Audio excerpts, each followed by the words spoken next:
Assalamualaikum warahmatullahi wabarakatuh. Perkenalkan, nama saya Apriliani Putri. Saya di sini akan mengerjakan tugas UTS sejarah musik, yaitu pemaparan sejarah musik dari era Mesopotamia hingga era awal Yunani kuno. Oke, baik, langsung saja. Sejarah seni musik diawali pada pertengahan abad sekitar tahun 400 sampai 1400 sebelum Masehi. Awalnya seni musik dipengaruhi oleh aliran-aliran gereja. Namun semakin lama seni musik berkembang dengan luas dan tidak berpatok pada gereja.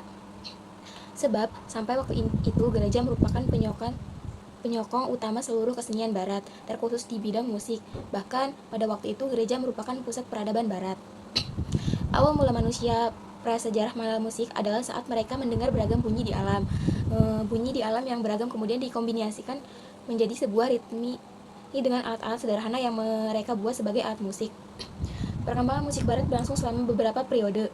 Musik barat dapat diartikan sebagai musik yang awalnya berasal dari wilayah Eropa dan Amerika, serta merupakan bagian dari budaya wilayah barat tersebut.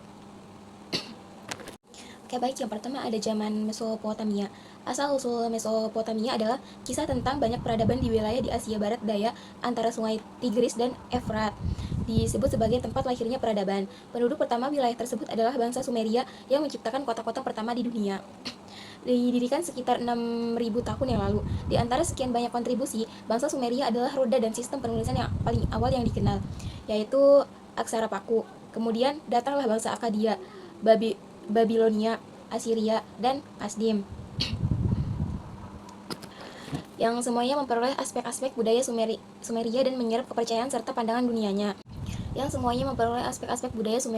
dan menyerap kepercayaan serta pandangan dunianya. Fakta bahwa tulisan musik yang cukup canggih ditemukan dalam manuskrip dari wilayah tersebut merupakan bukti pentingnya musik pada saat itu. Karya tulis tertua yang masih ada dalam melodi berusia 34 tahun, Hurrian Huem teks H6, yang ditemukan di Ugarit, Kunaan Utara. Kepercayaan Mesopotamia awal berasal dari penerimaan hubungan prasejarah antara musik dan suara roh-roh binatang. Ritual kuil Mesopotamia berasal dari upacara Neolitikum yang diadakan di megalit yang terkait dengan gerakan langit. Setiap kota memiliki kuil seluk-beluk berkomunikasi dengan para dewa. Bangsa Mesir kuno yang memasuki masa sejarahnya 500 tahun setelah bangsa Mesopotamia menikmati tipe kegiatan dan instrumen yang sama yang dapat disimpulkan dari referensi tulisan tentang musik mereka yang dapat dilihat yang mereka tinggalkan, yaitu gambar yang diukir pada gerabah. Lalu yang kedua ada zaman Renaissance. Musik Renaissance adalah musik Eropa Barat yang berkembang pada masa Renaissance. Zaman Renaissance yang dalam bahasa Perancis berarti kelahiran kembali. Adalah sebuah zaman yang berkisar dari awal abad ke-14 dan sampai kepada abad 17. Zaman Renaissance bermula di negara Italia di akhir abad pertengahan dan menjalar ke seluruh Eropa. Zaman Renaissance berpusat kepada kebangkitan intelektual yang berdasarkan sumber-sumber klasik pada zaman ini. Kepausan dan para bangsawan menjadi pelindung dari kesenian dan juga politik negara. Terdapat juga kebangkitan dalam seni rupa dan seni lukis, serta zaman ini juga terjadi kemajuan dan bidang-bidang ilmu pengetahuan. Nah, pada zaman Renaissance terdapat sebagai usaha intelektual untuk menggali kemanusiaan secara seutuhnya dengan kemurnian awal yang menjadi titik ukur pengertian humanisme awal dalam filsafat barat. Humanisme juga melahirkan banyak keindahan artistik seni yang tinggi dan terbuka. Hal ini dapat dilihat dari kontribusi para seniman Renaissance yang terkenal seperti Leonardo da Vinci, Michelangelo, dan Raphael. Musik Renaissance lebih penuh dari musik abad pertengahan. Dalam kebanyakan musik Renaissance, penggunaan interval ketiga atau terts sebagai konsonan merupakan sebuah idiom atau kebiasaan musik yang digemari pada zaman awal Renaissance. Idiom ini membuat musik Renaissance terdengar santai karena stabil dan karya dan harmoni. Yang ketiga ada zaman barok. Istilah barok diambil dari bahasa Portugis yang artinya baroncoco, yang berarti mutiara. Istilah ini sebenarnya tidak digunakan pada waktu itu. Istilah barok hanya digunakan untuk memberi identitas bagi sebuah masa perkembangan. Pada masa tahun 1600-an hingga tahun 1750-an yang tidak ada ciri dramatis dibandingkan dengan masa sebelumnya. Namun, seperti halnya bidang-bidang seni lain, suatu masa baru muncul setelah terjadi tarik menjadi gaya antara kaum konservatif yang ingin mempertahankan estetika musik lama dengan kaum pembaharuan yang inovatif. Awalnya gaya musik zaman barok dikritik sebagai musik yang harmoninya kurang jelas, kehilangan bentuk normal, eksentrik atau berlebihan, kurang bermutu, bahkan DKB. DKB yang artinya merosot. Namun, karena perkembangan dasar estetika yang baru, gaya musik barok semakin dinilai secara positif. Gaya musik zaman barok memang tidak jelas, berbelit, dan bombastik, namun hidup, lancar, lincah, dan penuh perasaan, sehingga sangat cocok untuk penyajian opera yang saat itu mulai populer. Nada penghias dimanfaatkan sebagai optimal sehingga menghasilkan sajian yang dinamis, keras, lemahnya nada disajikan dengan jelas.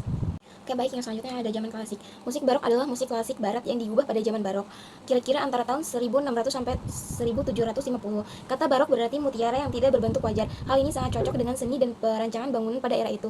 Kata barok pada akhirnya dipakai untuk jenis musik pada saat itu.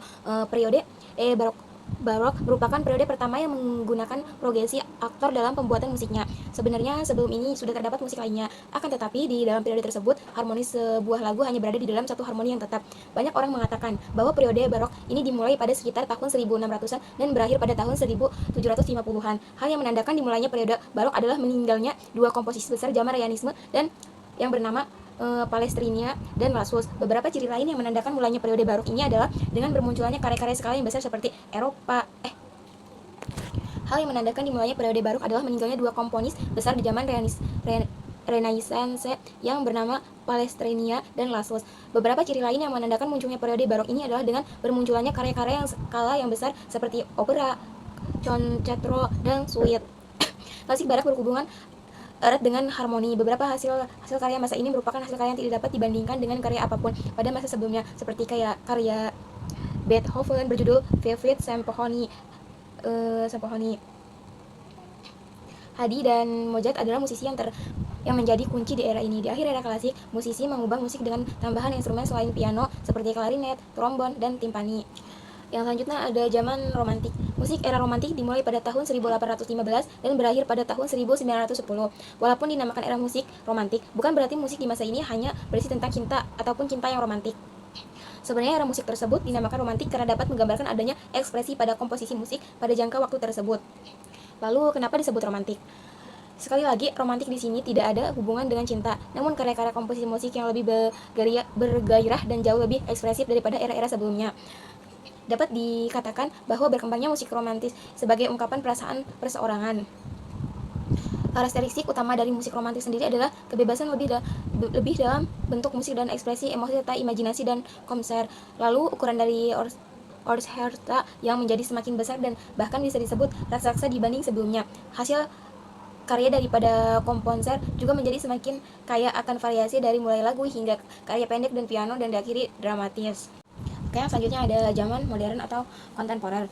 Perkembangan musik kontemporer baru mulai dirasakan sejak diselenggarakannya acara Pekan Komponis Muda tahun 1979 di Taman Ismail Marzuki, Jakarta. Melalui acara ini, komunikasi pada seniman antara daerah dengan berbagai macam latar belakang budaya lebih terjalin. Forum diskusi serta dialog antara seniman dalam acara tersebut saling memberi kontribusi sehingga membuka paradigma kreatif musik menjadi lebih luas. Perkembangan musik kontemporer saat ini adalah hasil evaluasi puluhan tahun dari musik masa kini. Sejak awal abad ke-20 dimulai tentang musik ini di teater. Mac justru mengatakan fakta di mana karya dari musik Ravel Frontispiece untuk dua piano dan 5 ruangan yang diciptakan pada tahun 1918. Misalnya, diperhatikan perkembangannya radikal. Bahasa musik seperti penggunaan poliritme yang kompleks dan permainan warna yang tidak biasa. Tanda tersebut sudah terjadi pada aliran futurisme sekitar tahun 1913 yang digawangi oleh Luigi Russolo dan kawan-kawan, di mana emansipasi noise sudah ada pada aliran ini. Baik, yang terakhir ada peradaban kuno. Musik bermulai sebagai primitif. Musik barat berasal dari lembah sumber ujung timur laut Mediterania. Terdapat bangsa Mesopotamia, Mesir, Yahudi yang berinteraksi politik, sosial, dan bangsa lainnya yang berserap dari bangsa kelakuan Romawi yang membawa bentuk modern ke Eropa Barat. Nah, fungsi sosial musik sebagai faktor kesamaan iklim, geografis, kebudayaan, dan pengaruh. Fungsi utama musik sebagai ranah keagamaan untuk mengubah semangat kepada kaum militer, menenangkan pekerja, mengiringi drama, tarian, nyanyian, dan lain-lain. Berawal dari peradaban Mesopotamia di sekitar Sungai Lembah, terdapat 3 bangsa, yaitu Sumeria, Babilonia, dan Assyria. Instrumen tipe dasar idiofon, aerofon, kordofon, membrafon. Himne 800 sebelum Masehi. Budaya musik pada bangsa Yahudi 200 sebelum Masehi lebih berpengaruh ke budayaan barat. Taktil, penggunaan software tromper. Peradaban musik Yunani kuno, Mif Tewa Timur, memiliki kebudayaan langsung dengan Eropa Barat yang dibawa oleh bangsa Romawi kuno. Sekian, terima kasih. Wassalamualaikum warahmatullahi wabarakatuh.